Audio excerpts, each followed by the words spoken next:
Hey y'all, it's Kim. So now they've come out with all this stuff with Biden. Obviously, the recordings have been dropped. Axios has this YouTube, basically the recording of the transcript and all that from the Biden Hur interview. So what I was gonna do is let this play, and then we're gonna follow along throughout the transcript just so you can see it. There's no reason for them, like the Democrats, to basically get away with putting this man up there that we know has had some issues. And of course, over the weekend, they did announce that he has some type of prostate cancer. I don't know. They said it seems to be pretty aggressive. I mean, I feel bad for him as far as being a person, but I don't feel bad for the way that he did this country. And so everything needs to be exposed. I don't care who it is, but let's let this play, and then we're gonna follow along with document one here of the Hur interview. I'll probably have to split this up into several because, like I said, this one's 5 hours of tape, so I won't be able to record that much. So I'll probably have to set a timer for myself just so I shut it off at a reasonable time and then kind of go from there. But anyway, let's get going here because this is gonna take a long time. Let me set my timer. That way I'm good here. Let's start this. Hopefully it plays. The date is October 8th, 2023. The time is approximately 12:15 p.m. And this is an interview with President Joseph Biden.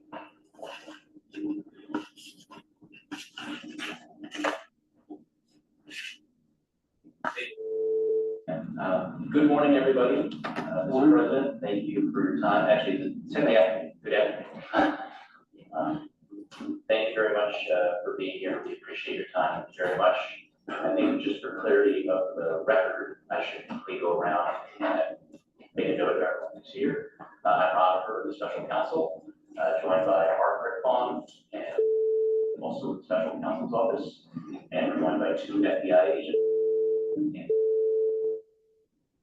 President Biden, obviously you're here. Thank you very much.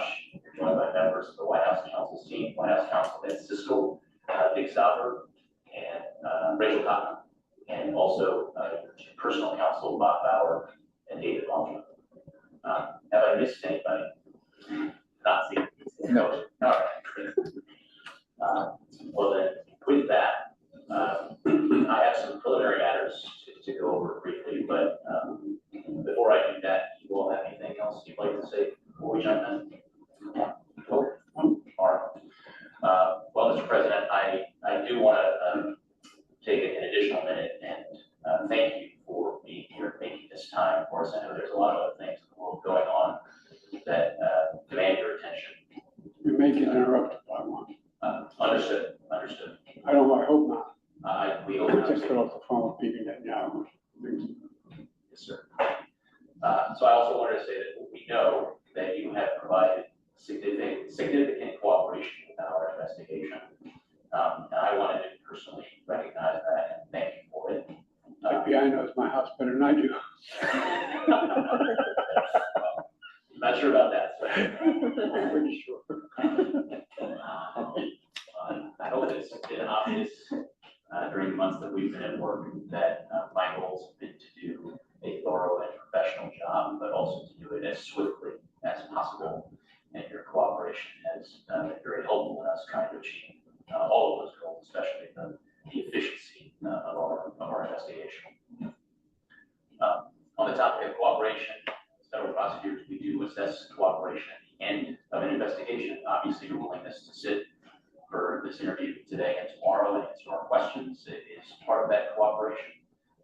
It's obviously very important to answer our questions truthfully, and we appreciate very much your willingness, and we hope that you will be able to, that you'll put forth your best efforts in really trying to get your best recollection in response to the questions we ask, because I acknowledge that some of the questions we are asking relate to events that happened years ago.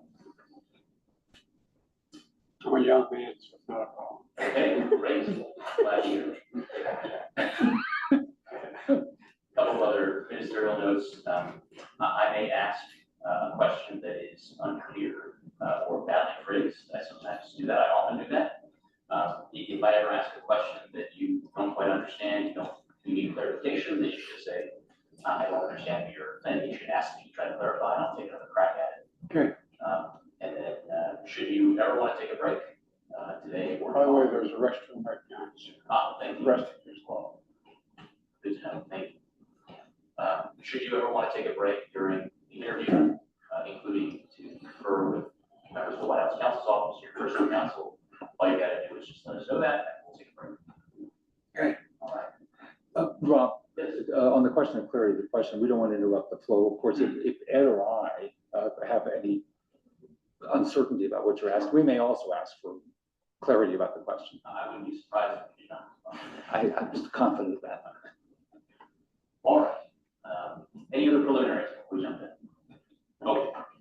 Well, Mr. President, normally we start these interviews by asking the witness to tell us a little bit about their background. You probably have had your background documented as well or better than any other person on the planet today, so we'll not be asking you to take us back to Scranton. We'll be asking you to take us back more recently, back to the end of the Obama administration, so January of 2017. So if you cast your mind back to that time, you at that point, Yes, of course. you at that point were about to become a private citizen for the first time in 40 years. That would be the first time in 4 decades you were not in government service. So could you just tell us a little bit about what you were planning to do with your time as a private citizen? What kind of projects and pursuits you were thinking about engaging in? And a note about this question, I am thinking about public external facing pursuits as opposed to personal family oriented pursuits, if that helps narrow the category of things. I was going to become a professor at the University of Pennsylvania. And I was working at the University of Delaware for a Biden School on Domestic Policy. And so my objective was to stay engaged in public policy debate and teach. By the way, I taught before, when I was a senator on Saturdays for a number of years. I taught at Delaware Law School. I taught a course in constitutional law Saturday mornings. So it was, I wanted to continue that kind of work. Understood. So with respect to your professorship and the Penn Biden Center, how much of your time did you anticipate spending on that post vice presidency? All of it. All of it. Well, yeah, I mean, it was a job. How much time do you expect to spend on your? I'm not being facetious. I mean, I wanted to have recreation and other things. I don't mean that, but this is going to be my job. And how did your participation in the efforts of the Biden Institute factor into that as well? Well, that was part of it as well. And Penn knew that I was working with the Biden Institute on domestic policy. And the real advantage I had in the Penn job was they gave me money to hire staff. So I was able to hire some first-rate people, like the Secretary of State now. My Secretary of State worked for me at the Penn Center, at the Penn Biden Center. And so it was, it was about being engaged in matters that I thought were still consequential. Domestic policy was related mainly to matters having to do with the Judiciary Committee and Economic Policy.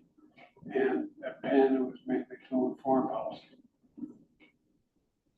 One of the other things that we know that you spent some significant amount of time doing after the end of your vice presidency was writing a book, Promise Me Dad. So when you were thinking about writing that book at the end of your vice presidency, how much time did you anticipate that would take of yours? I didn't anticipate, I couldn't, it took more time than the first book I wrote. I wrote a bestseller early on, was on the bestsellers list.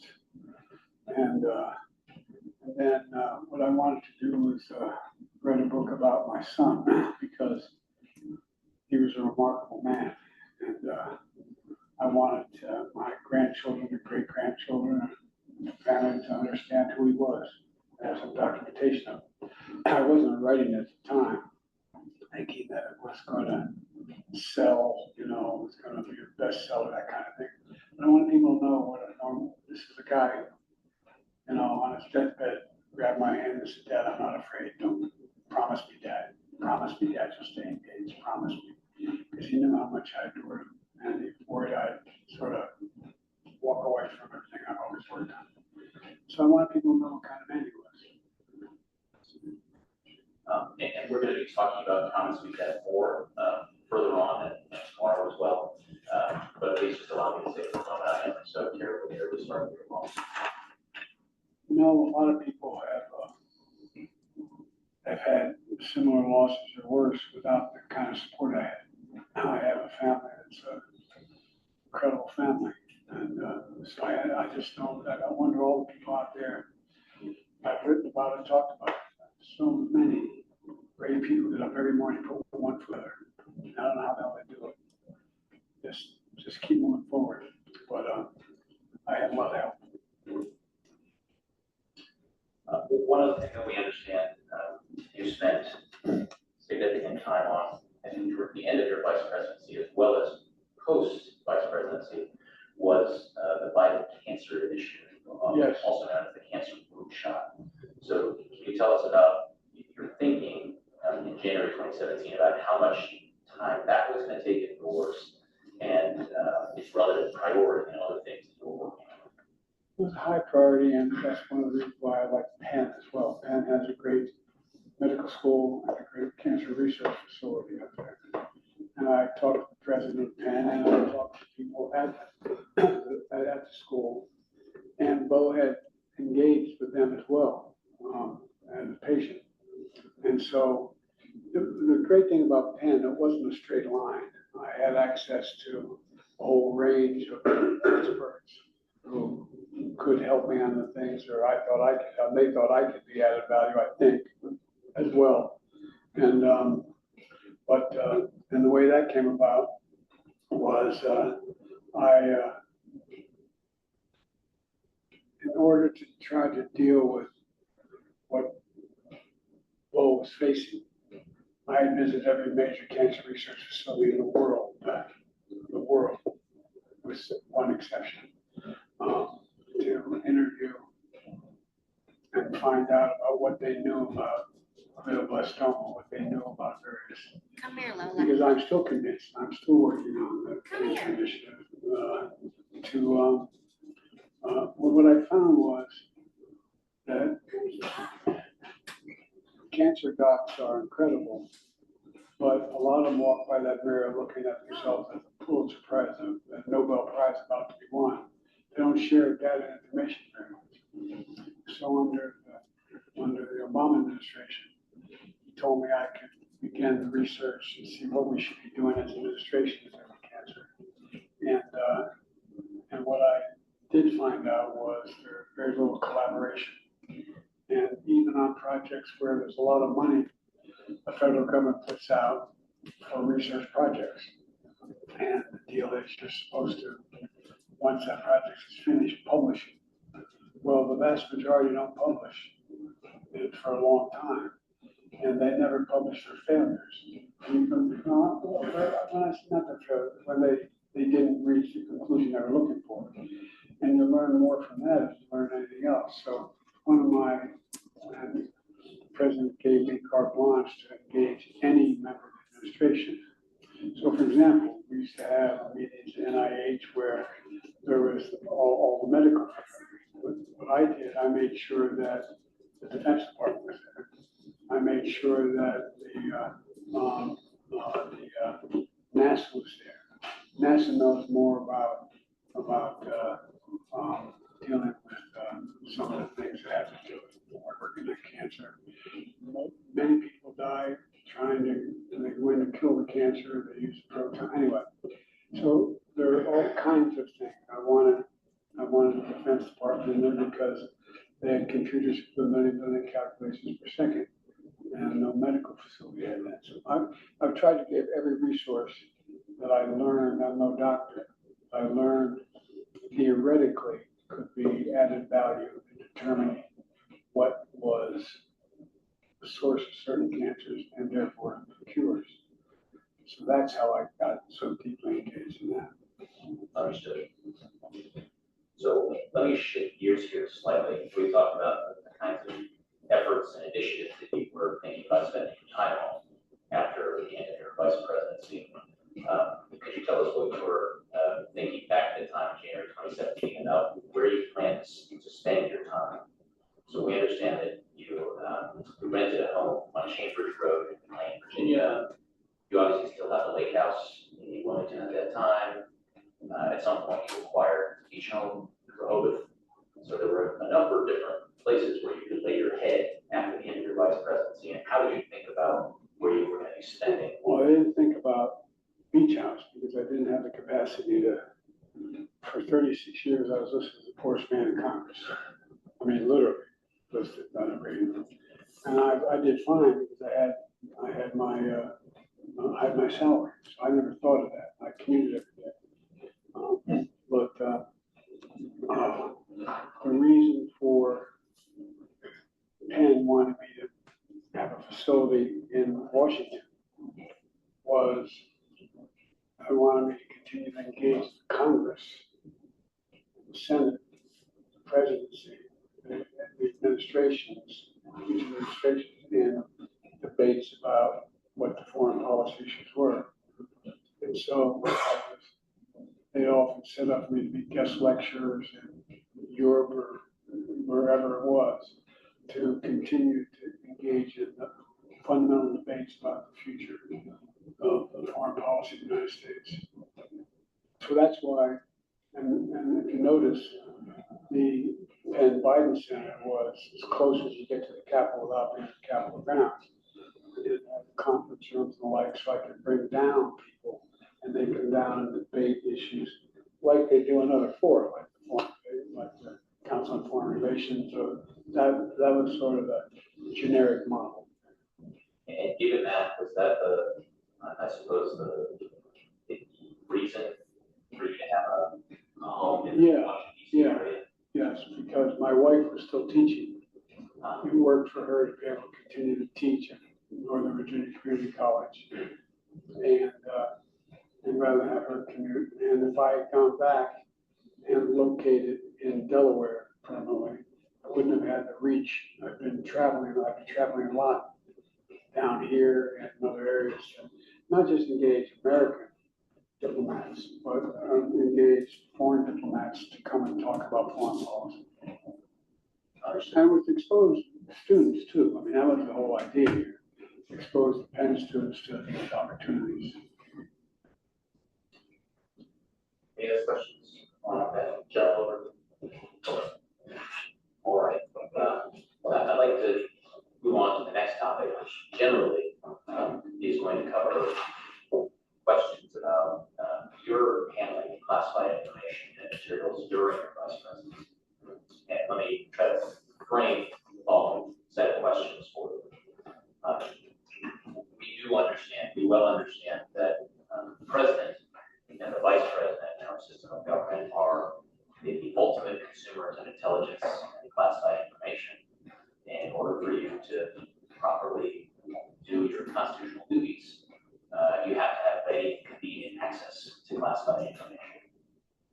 So part of the reason we're talking to so many people during the course of our investigation is we're trying to get a better sense of how vice presidents, and you particularly when you were vice president, how you stored and accessed that information. Given that the handling, the classified handling rules that apply to every other human being in government don't necessarily apply to the president and the vice president. Those two folks are different. All that being said, in the end, we have to write a report that explains how and why certain classified documents got to where they got. So part of why we're asking this next set of questions, and we've been talking to so many other people we talk to, is we are just trying to understand the paper flow of classified information. How does it get to a vice president? How did it get to then vice president Biden? And then where did these documents go from there? that's the reason, that's the relevance of this next set of questions, of that whole topic to our investigation. So all that said, we hope that you can share with us your recollections about how you handled classified those paper flows and processes during the time that you were vice president. So we understand that due to the sheer volume of paper and the need to send materials to archives after you're done with it, your papers were constantly being collected by members of your staff. And the new materials being provided to you. Part of the way that happened was that you received binders on a near daily basis. Sometimes they were unclassified binders, sometimes they were classified binders. And this is, I suppose, a more higher level general question. I could see how there might be a tension between, on one hand, your staff being eager to collect that stuff from you, make sure it's properly disposed of and sent to archives or whatever it's happened to it. But on the other hand, you may say, well, I'm not done with that. I need to read that more than once. I need to hang on to it for a little bit. I need to digest it so I can properly incorporate it into my thinking and my decision. And so I could understand, I think we got an understanding of those two competing dynamics. So with that framing, when you were vice president and you received classified documents that you wanted to hang on to, or that it wasn't just a read it once, send it on type thing, you wanted to hang on to for longer, how did you handle that? How did you store those materials, and how did it eventually get returned to where it needs to go? Well, look, first of all, the binders you talk about were binders that were for the presidential daily brief. There's a blue bag, it has a lock on it, it comes over, it has a computer in it, and it has a laptop kind of deal, and it has a binder with all the most important, I'm sure you want to name, of the events of the day. So we have 1, 2, 3, 4, and it'll have a listing of what they are. Almost everything, notable exceptions in that, is classified. And so I would sit there and either read that with other personnel. We have they call it a PDB, a Presidential Daily Brief, which I would attend, or I would be reading it myself. And when I took notes, I would take notes on the paper most of the time to remind myself what I wanted to follow up on. And then I'd sit with my national security team and say, we should follow up on this, find out more about whether or not, who killed Cock Robin, and find out. And so the binders like this that I received, a binder handed this way. I don't recall getting a whole lot of those binders handed to me, like something like you hand me today. It would be the Presidential Daily Brief that would have it. But a lot of times what I get is I get briefed from my national security advisor, get briefed by my whoever was handling various aspects of foreign policy for me. And that's how I get briefed. They come in and they have, 5 papers. Copy for you. Let's go over what we're doing here. That was the way. I got very little material that had on the front of it, classic with the yellow or the white red boundary on it, or the blue one, or whatever. We got very little of that, other than through the PDB that I recall. Anything that had that on it, what I would do when I finish it, I'd leave it on the desk and they'd collect it, take it in. Was that answer your question? It's very helpful. I have a follow-on question. Sure. Which is, so let's focus on the PDB materials, which I think you said had an electronic component to it, like it. Yeah, I never used that one. Okay, but there were also paper. There was a binder. A binder, PDB binder. Okay. So let's say you're reviewing the PDB binder and think to yourself, this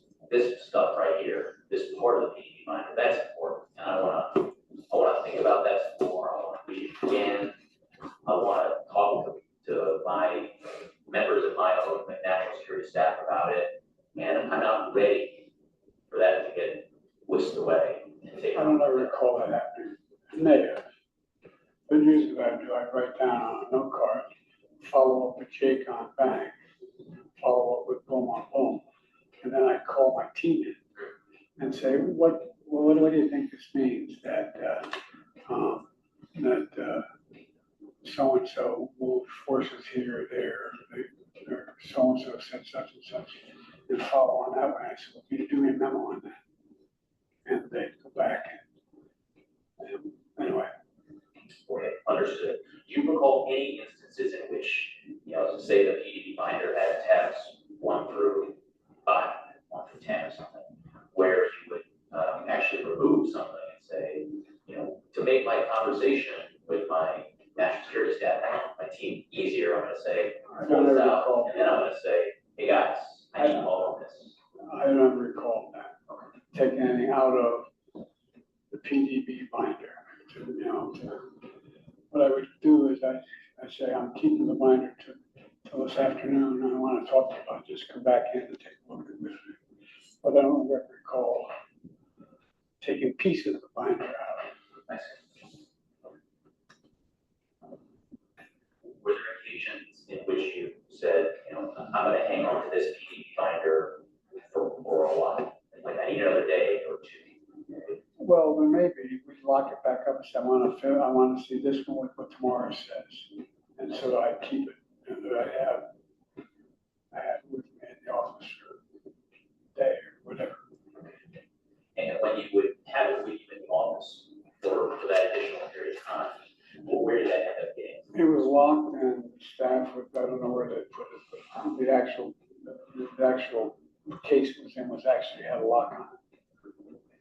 And who would you end up asking to do that? I never asked anybody. It just got done. I don't know. I can't remember who. I see. But if you left the PDB binder on your desk, Yes, they didn't take it. how did they know whether to take it and then It was on my desk. it goes away?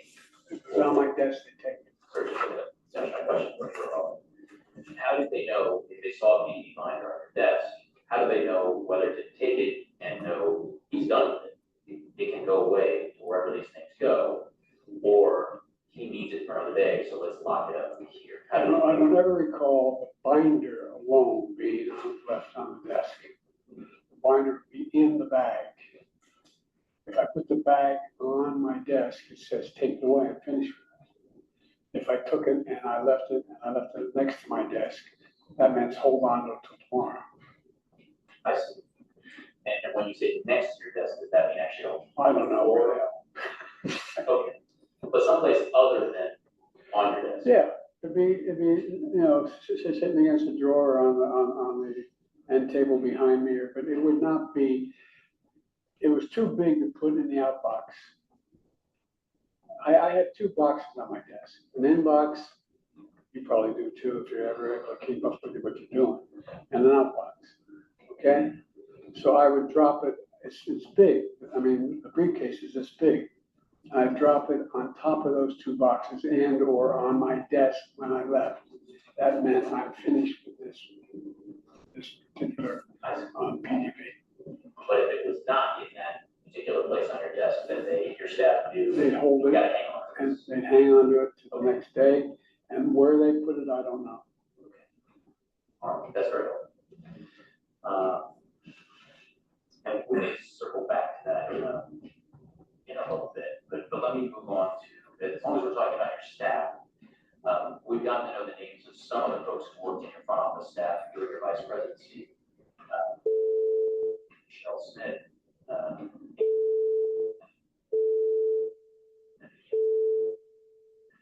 So I wanted to ask some questions relating to duties that those, I guess we'll call them front office staff, accurate description of them.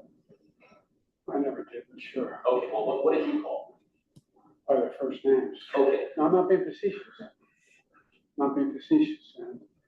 And by the way, a lot of the stuff would come back in whoever, if my intelligence team came in and they gave me something, they'd come and pick it up. Whatever it was. So for example, now, I'm trying to think back 10 years, but or more than 10 years, I guess.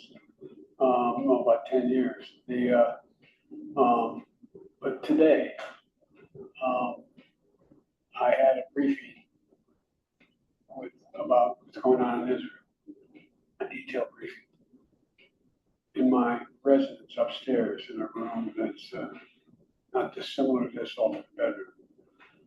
And I, a secure call, just finished, and I ordered what my papers were on, and I got on the phone. I said, Jake and Tony Blinken, Jake's my national security guy, Tony Blinken, my Secretary of State. I said, guys, we got to follow up on what's going to happen here. And then I took my papers, looked at what I needed, put them in a file. They're sitting in the middle of my desk. Now, somebody now would come along and pick those up, or Tony may come in or whomever. It's even though the residents and grab whatever it is that I wanted, or just leave it there for me to be able to review when I get back. So what you just walked through was an example of your driving system at present. It was the same thing. It was. It was the same process. I just can't remember who the individuals were doing it. Okay. But besides the PDB binder, Yeah. that was another flow of classified documents to your intelligence team when you were vice president, bringing you classified material on other topics. That also happened when you were vice president. Beyond the PDB? Yes, sir. Yeah, sure. Okay. All right. I'm going to stop this here and then, record a little bit more. And that way we're kind of like at a good place, I think. So I think right here where it says, yeah, sure. And we're going to start right back up on page 26 where it says Mr. Hur here. So just give me a little bit. I got to go back a little and get it lined back up. But anyway, I will talk to y'all later. See y'all. Bye.